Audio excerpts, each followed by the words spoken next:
Donald Trump delivering another brutal day to Wall Street. The Dow plunging more than 971 points, so down nearly another 2.5%. The lower you go, you don't need as much to get a big percent drop. As fears grow about the president's escalating attacks on Fed Chairman Jerome Powell. Fed, of course, is an independent entity, and Trump has posted in part, quote, there can almost be no inflation, but there can be a slowing of the economy unless Mr. Too Late, a major loser, lowers interest rates now. Europe has already lowered 7 times. Powell has always been too late. Of course, inflation is different in Europe than it is here. And many experts warn that Trump's tariffs are part of the problem here. You can have the horrible combination of terrible impacts on growth as prices are going up at the same time. Stagflation, that means the Fed can't cut rates to solve the problem. And Trump's post comes just days after this threat. If I want him out, he'll be out of there real fast, believe me. Another warning sign is the price of gold hitting another record high, topping $3,400 an ounce. The U.S. dollar also heading in the opposite direction, hitting a 3-year low today. Makes buying things more expensive for Americans. Dan Ives and Peter Tuchman are both out front. So, Peter, look, you got Jerome Powell, who is a respected professional. All right, I don't know anybody in the business world who doesn't have respect for Jerome. They may not love every single thing he does, but Trump coming out and saying he's a loser and acting this way, what kind of impact does that have on the market? Just seeing that sort of, not just childishness, but that behavior. Yeah, go for it. I mean, look, I would just say it is pouring gasoline on the fire. That's really this market, because it's part of the sell America trade. The uncertainty that you create. Go back to, you go back to for years, you couldn't own the market in China because you had no idea what was going to come out of Beijing in a weekend. That's what's created. And Peter and I talk about this all the time. The uncertainty, the nervousness.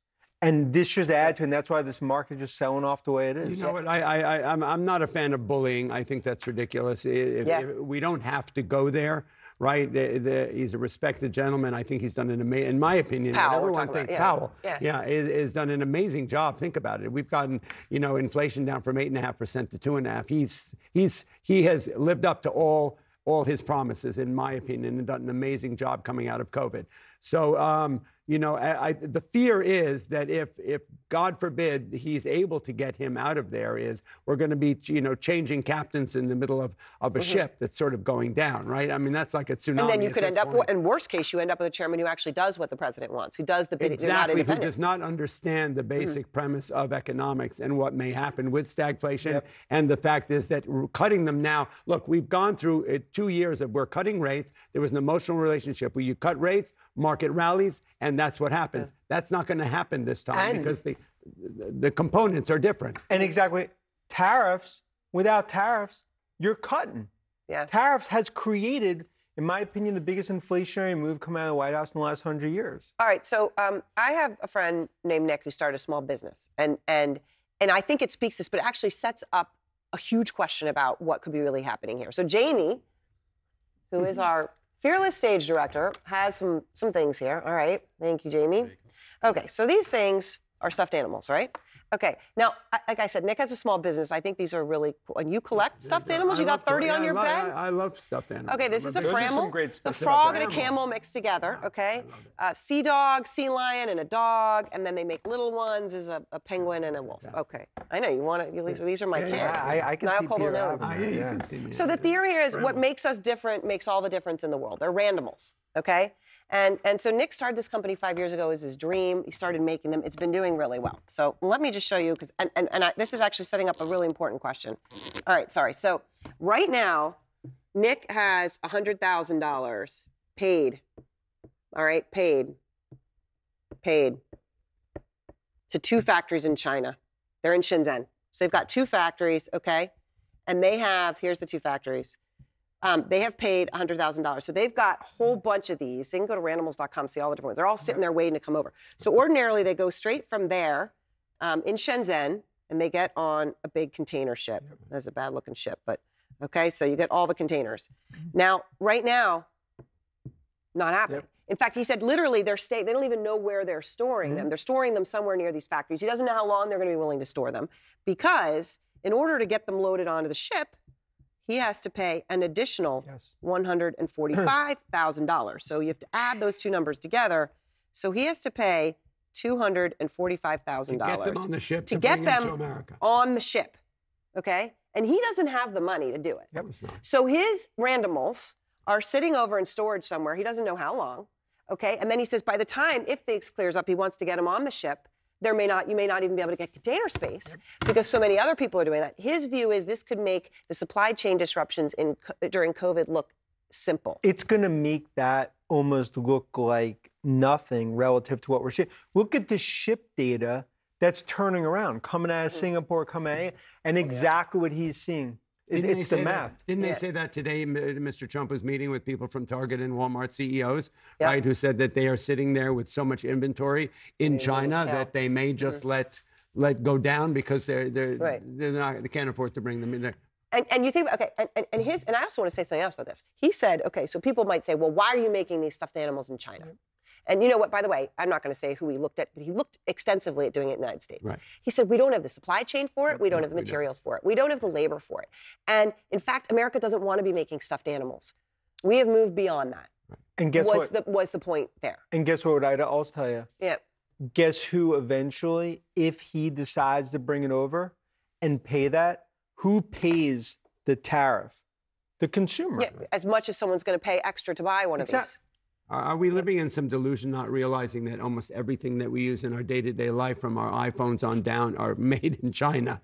We just saw when China decided to divulge the news that all of our Birkin bags and all of those things are being made there. Yep. Right? I mean, so that's the reality of this. So how much time, Dan, when you look at it from a tech perspective, and I mean, we're talking stuffed animals here, but iPhones, how much time until the damage he's talking about is done? Where you've got that supply chain disruption. You can't just load the stuffed animals on that container ship in Shenzhen.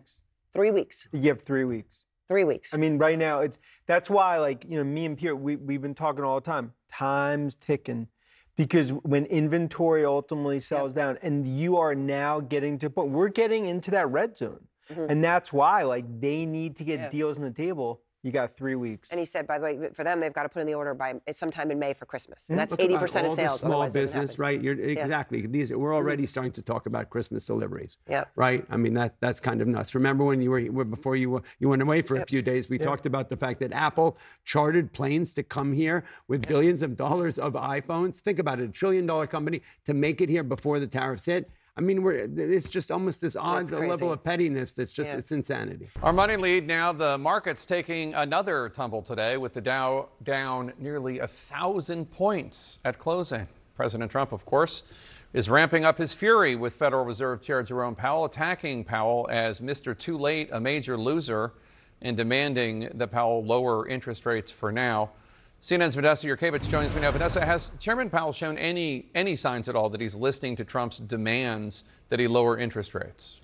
No, and he isn't supposed to. The chairman of the Federal Reserve and the Federal Reserve itself are independent from the federal government, and it was set up to be an independent body making its own economic choices. But this is not the first time that the president has tried to persuade or tell the Federal Reserve what to do. We know that the president, according to the head of the White House Economic Council, is studying whether or not he can actually remove Powell from his post. It is something that has never been done before. Take a listen to how Powell responded to when he was asked of this right after Trump was elected in November. If he asked you to leave, would you go? No. Do you think that legally you're not required to leave? No. So you hear Jerome Powell there saying that he is legally not required to leave, even if the president asked him to do so. The president believes that he does have the authority to ask him to do so. But that is essentially what rattled markets today. As you mentioned, the Dow plummeting about 1,200 points as investors were very worried about the Federal Reserve's independence and the president trying to, from the outside, direct the Federal Reserve's policy. Many economists believe, Jake, that prices will increase during President Trump's trade war. That is something that the Federal Reserve is basically designed to do, to try to lower those prices, Jake. All right, Vanessa, Trump also met today with the CEOs of Walmart, Target, Lowe's, Home Depot. All of them are going to be really affected by this trade war. What's at stake with that meeting?